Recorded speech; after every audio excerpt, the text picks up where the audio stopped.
తిరుమలలో వైకుంఠ ద్వార దర్శనానికి టికెట్లు ఇస్తా ఉండాలని చెప్పి తిరుపతిలో టికెట్ల కౌంటర్లు పెట్టినారు. 9 జాగాల్లో 90 కౌంటర్లు పెట్టినారు. ఎక్కడి నుంచో జనాలు గుంపులు గుంపులు లక్షలు లక్షలుగా వచ్చినారు. టికెట్లేమో ఇయ్యాల్సిందేది 1,20,000 వాళ్ళు ఇచ్చిండేదేమో 30,000. అయినా ఎంత అన్యాయం అండి. తొక్కిసలాట జరిగి పాపం పుణ్యం తెలియని వాళ్ళంతా కూడా ఈ తొక్కిసలాటలో చచ్చిపోయినారు, గాయపడినారు. ఎక్కడో తమిళనాడు నుంచి వచ్చిండారు. వాళ్ళ భార్య బిడ్డలు ఏం కావాలా? ఇంత అన్యాయం జరుగుతా ఉంటే కళ్ళు మూసుకొని ఉందే ఈ టిటిడి యంత్రాంగము. ఇది సమంజసమేనా?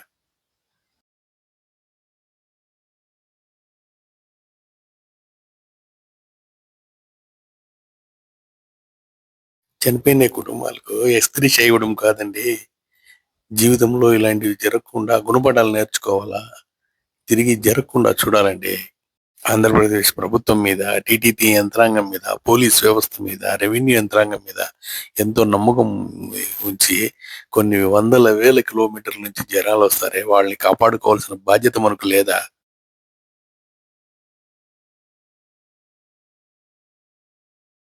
ఇంత పెద్ద గ్యాదరింగ్ జరుగుతోంది గదా! దీనికేమన్నా ఒక మంచి ప్లానింగ్ యేసినారా? ముందస్తు ప్రణాళికలు వేసుకున్నారా? ఏం జాగ్రత్తలు తీసుకున్నారండి వీళ్ళు? ఇంతమంది వస్తున్నారే నిష్క్రమణ ఎక్కడ ఉండాలా? ప్రవేశం ఎక్కడ ఉండాలా? ఏదైనా దీనికి మార్గాలేమైనా ఉన్నాయా? అక్కడ గైడ్‌లున్నారా? స్టాఫ్‌ని ఎవరినైనా నియమించినారా? కనీసం పోలీస్ వ్యవస్థ ఎంతమంది వస్తున్నారో దానికి తగినంత రేషియోలో పోలీసులను అక్కడ పెడుతున్నామా?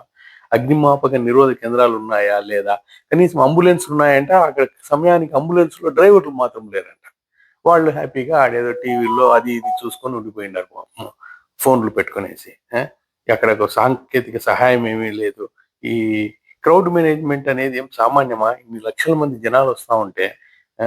ఇంత ఆందోళనకరంగా అల్లర్లు జరగకుండా చూడాల్సిన బాధ్యత మీకు లేదా?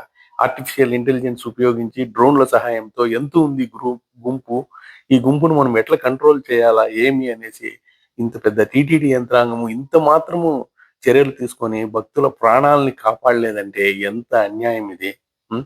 అత్యవసర పరిస్థితుల్లో ఈ విధంగా ఈ క్రౌడ్ మేనేజ్‌మెంట్ చేసేదాని కోసం ఒక వ్యవస్థను కూడా కనీసం ఏర్పాటు చేసుకోకుండా భక్తులను ఈ విధంగా వైకుంఠ ద్వార దర్శనానికొచ్చే భక్తులను వైకుంఠానికే పంపిస్తుంటే ఎంత మాత్రము ప్రభుత్వము పాపము ఏం చేస్తుంది? వాళ్ళేదో మేము కంటి చూపు చర్యగా వాళ్ళ పాటికి వాళ్ళేదో చనిపోయినటువంటి వాళ్ళకు ఎక్స్‌గ్రేషియా ఇవ్వడమో ఏదో చేస్తారు. ఇట్లా జరుగుతున్నాయంటే ఎట్లా? దీనికి తగిన పరిష్కారాలు మేధావుల వర్గంతో చర్చించాలా? ఆ! జీవితంలో ఇంకొకసారి ఇలాంటివి పునరావృతం కాకుండా ఉండాలా? ఈ చచ్చిపోయినటువంటి ఫ్యామిలీలో గల గతి ఏమి? ఆ! కనీసము ప్రభుత్వము దీని మీద ఒక మంచి సిస్టమ్‌ని ఏర్పాటు చేయాలనేసి కోరుకుంటా ఉన్నాం. ఇలాంటి తొక్కిసలాటలు జరగకుండా కొన్ని నివారణా చర్యలు మనం తీసుకోవాలా. పూర్తి ప్రణాళిక వేసుకోవాలా. జనసమూహం కోసము ప్రత్యేకంగా ఒక ప్రవేశము. ఆ తర్వాత నిష్క్రమణ మార్గాలు మనం ఏర్పాటు చేసుకోవాలా.